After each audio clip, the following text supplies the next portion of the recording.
María Magdalena es la figura bíblica más representada en el mundo del arte, después de Jesús y de su madre. En numerosas ocasiones ha sido plasmada como cortesana, pero aún más como penitente, sobre todo a partir de la Contrarreforma, iniciada con el Concilio de Trento en 1545, como respuesta a la Reforma Protestante iniciada por Martín Lutero a principios de ese siglo.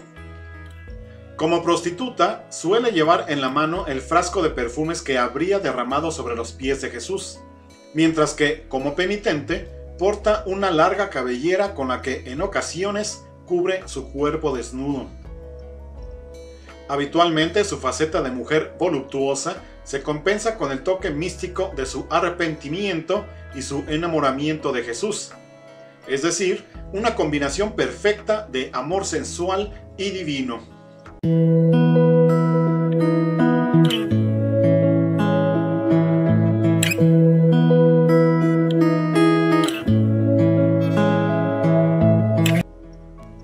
En el siglo XI se tenía una imagen negativa de la mujer como fuente de tentación y pecado para los varones. Así se necesitaba un símbolo que la representara como pecadora, y Magdalena resultaba idónea. De esta forma, su imagen se fue adaptando a los nuevos tiempos y en el Renacimiento se destacó su belleza hasta convertirla en la diosa del amor. Por esa época también empezaron a aparecer las Magdalenas lloronas. Son muchos los pintores y escultores que han intentado destacar su sensualidad, desde los que han primado su faceta más carnal, como Francesco Hayes, hasta los más austeros como Georges de Latour.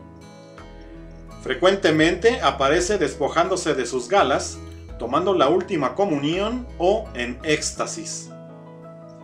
Se la puede ver también en algunas escenas de la vida de Cristo, como la cena en casa del fariseo, la resurrección de Lázaro, la crucifixión y el encuentro con Jesús resucitado, el famoso Noli me tangere.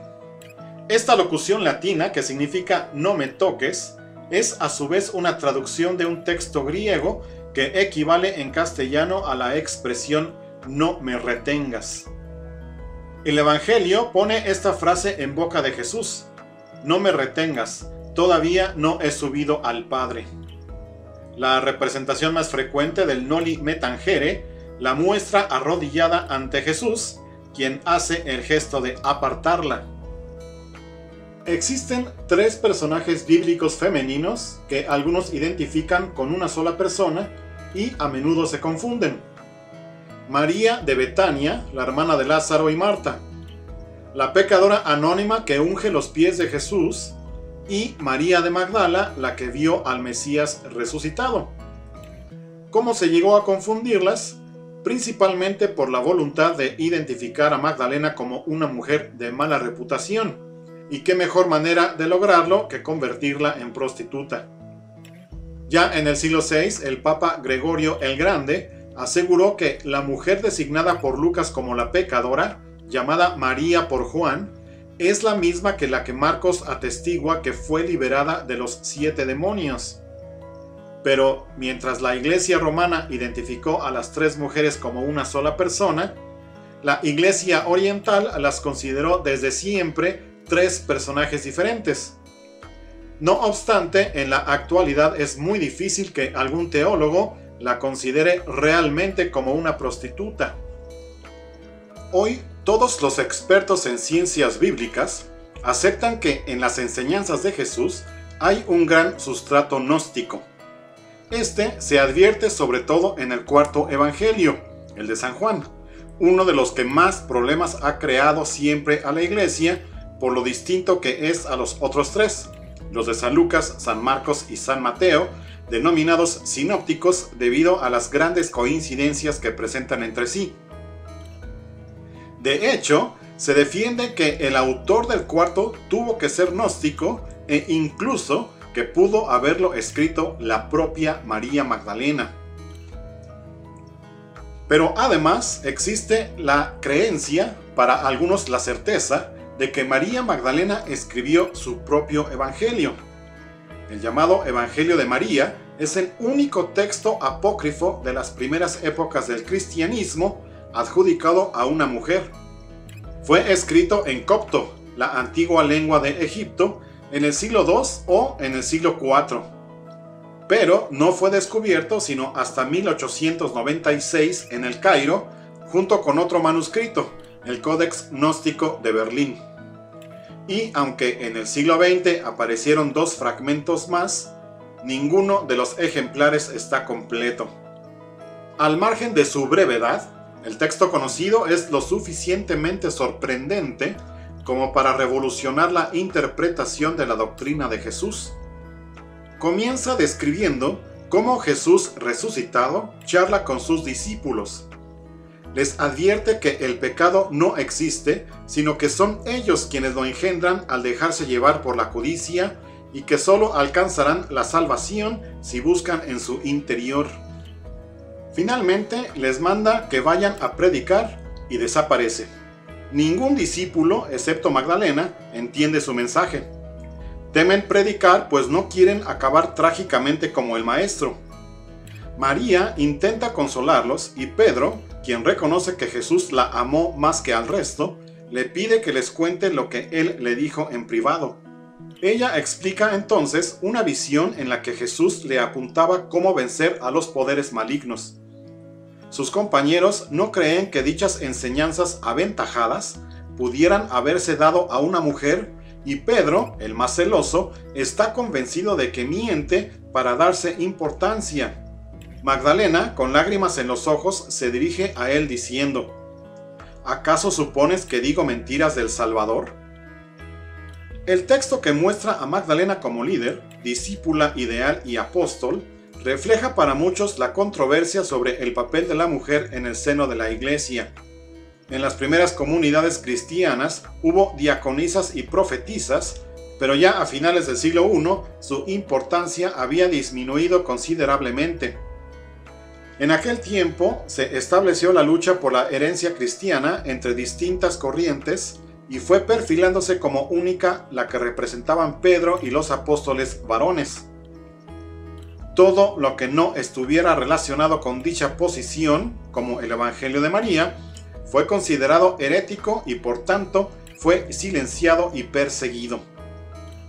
Pero dada la escasez de fuentes fidedignas, esta y otras teorías deben aún ser probadas históricamente. A partir del episodio de la resurrección de Jesús, los evangelios no vuelven a mencionar a Magdalena, por lo que las leyendas sobre qué pasó con ella después empezaron ya en el siglo III.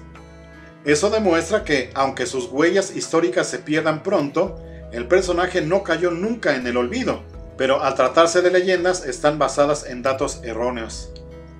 Al confundirla con otra María, la hermana de Lázaro, surgió el error de creer que había llegado a las costas de Galia junto a Lázaro. Otra leyenda, que parece más plausible, es la que la relaciona con José de Arimatea, el amigo rico de Jesús, que logró que Pilatos permitiese depositar su cuerpo en un sepulcro y no en una fosa común. Esta leyenda es la que dio origen a una de las historias medievales más populares, la del Santo Grial. Según la misma, María Magdalena y José de Arimatea huyeron de la Galia llevando consigo una reliquia, el cáliz con el que Jesús había celebrado la última cena, que a su vez podría haber contenido su sangre. Los relatos medievales reforzaron la leyenda del Santo Grial o Sangral, que podría descomponerse como Sang-Gal o sangre real en francés antiguo. Esta haría referencia a una herencia dinástica atribuida a los merovingios franceses, quienes serían los sucesores de Jesús y María Magdalena. Para quienes siguen dicha teoría, lo que se busca desde hace siglos no sería el famoso cáliz, sino la tumba de María Magdalena, supuestamente escondida por la Iglesia. Una célebre tradición cuenta que Magdalena fue perseguida por haber sido esposa de Jesús y tras haber perdido la batalla contra los apóstoles varones, que acabaron instituyendo una iglesia masculina, fue abandonada en el mar en una barca sin remos ni vela. Un milagro la salvó y llegó a la actual Marsella. Gracias a una gran promoción político-religiosa, Francia es el país que conserva más supuestas reliquias de María Magdalena. Parece que el primer santuario dedicado a ella se erigió en el siglo XI en la localidad de Betzalai, por entonces un destacado lugar de peregrinación. Además también dicen contener algún resto suyo las iglesias en Verdun, Bagneux, Vellevold, Le Mans, Reims y Besançon. Pero antes de su construcción, los primeros occidentales en reivindicar reliquias suyas fueron Alemania e Inglaterra. También en Oviedo, allá en España, en un catálogo de reliquias del siglo XI aparece un mechón de sus cabellos. Otros países aseguran tener restos auténticos de Magdalena. En la iglesia de San Juan de Letrán en Roma se suponía que estaba su cuerpo sin cabeza, mientras que en Éfeso, en la actual Turquía, una tumba fue venerada como suya a partir del siglo VI. Ahí habría vivido junto con María, la madre de Jesús. Ambas habrían regresado a Jerusalén, donde habrían muerto. La fuerza definitiva a la leyenda de Éfeso la dio en el siglo VII el patriarca de Jerusalén, Modesto, quien dejó escrito que Magdalena había concluido ahí su carrera apostólica al morir martirizada. Pero a diferencia de la francesa, la leyenda de Asia se difuminó con el tiempo. Al margen de todas las leyendas, la revisión histórica de la figura de María Magdalena dentro del cristianismo llevaría a un repaso a fondo no solo de las actitudes de la Iglesia frente a la mujer y el sexo, sino también de su misma doctrina, que hoy se ha alejado años luz de lo que empieza a vislumbrarse que fue el primer cristianismo, y la voluntad inicial de Jesús de confiar a las mujeres, más que a los hombres, los secretos de su doctrina.